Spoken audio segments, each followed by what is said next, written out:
Hey everybody, it's Dr. Gerstmar from Aspire Natural Health coming back at you with another vlog. I came across another fascinating study. I'm just so eager to share with you guys. I am wearing some headphones and a microphone today. Let's see if that gives us some better sound quality. So an absolutely fascinating study, and it's going to give us a hook to talk a little bit more about inflammation. So, if you haven't been hiding under a rock lately, inflammation is all the rage, and we know you probably have heard that inflammation is related to just about every chronic disease around. But when I talk to patients, I find most people actually have no idea what inflammation is. They've heard about it, but they don't know what it is. So let's take care of that for you right now. Now, if you go and look up inflammation, you'll see it has some characteristics like redness, swelling, pain, right? You'll see these characteristics listed. And you can see that really easily, if you get a cut on your hand, that cut gets red and swollen, it's painful to the touch, right? It's the kind of inflammation you can see. But what we're finding out is that same kind of inflammation happens everywhere, head to toe, in various conditions. For example, like in neurodegeneration or brain degeneration, things like Alzheimer's disease, Parkinson's disease, dementia, all of these neurodegenerative issues. We're seeing that actually there's a ton of inflammation going on in the brain, but it's not the kind that you can see or feel. But what exactly is inflammation? So the bottom line is this: inflammation is activation of the immune system. When your immune system gears up and gets ready to go to war with whatever the problem is, inflammation is how that happens. And so fundamentally, inflammation is activation of the immune system. So next time you hear, well, inflammation is at the root of many diseases, what you need to understand is inappropriate activation of the immune system is really at the root. And that inappropriate activation is that inflammation. Now, not all inflammation is bad.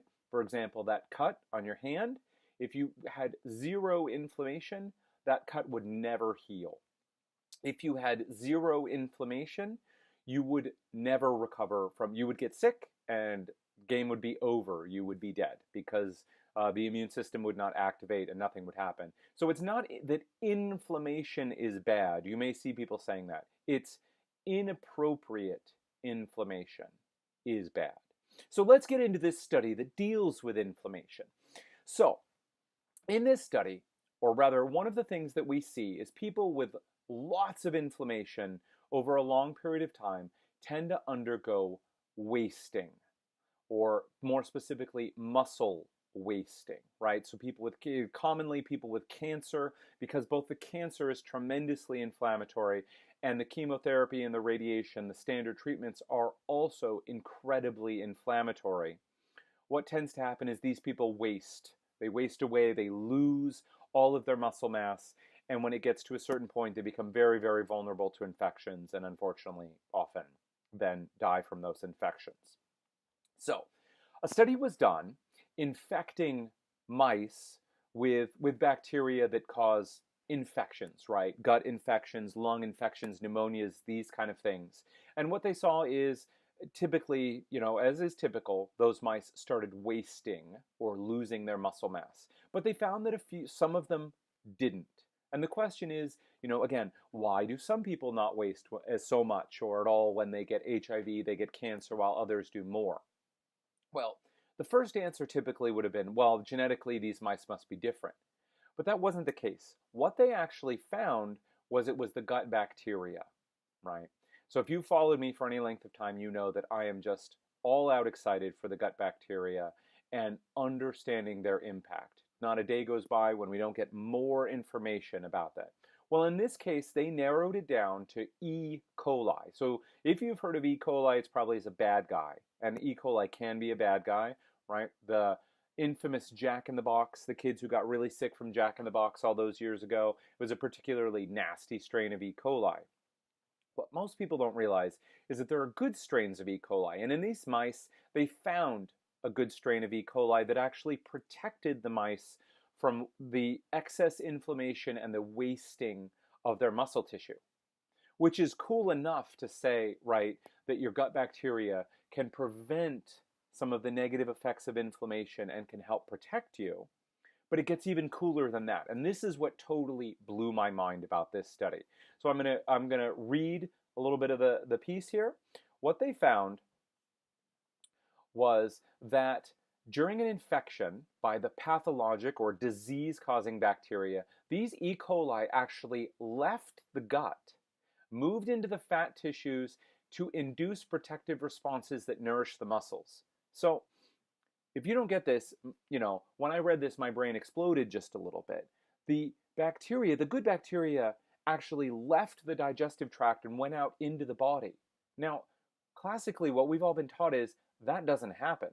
Because what happens when bacteria get out into your body is a condition called sepsis. And sepsis is a life-threatening infection.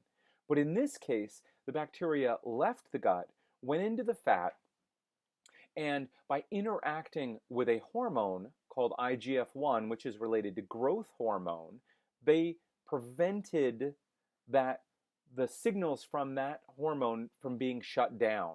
And when they kept it going, it kept up the signaling and kept on the muscle tissue that would have been wasted.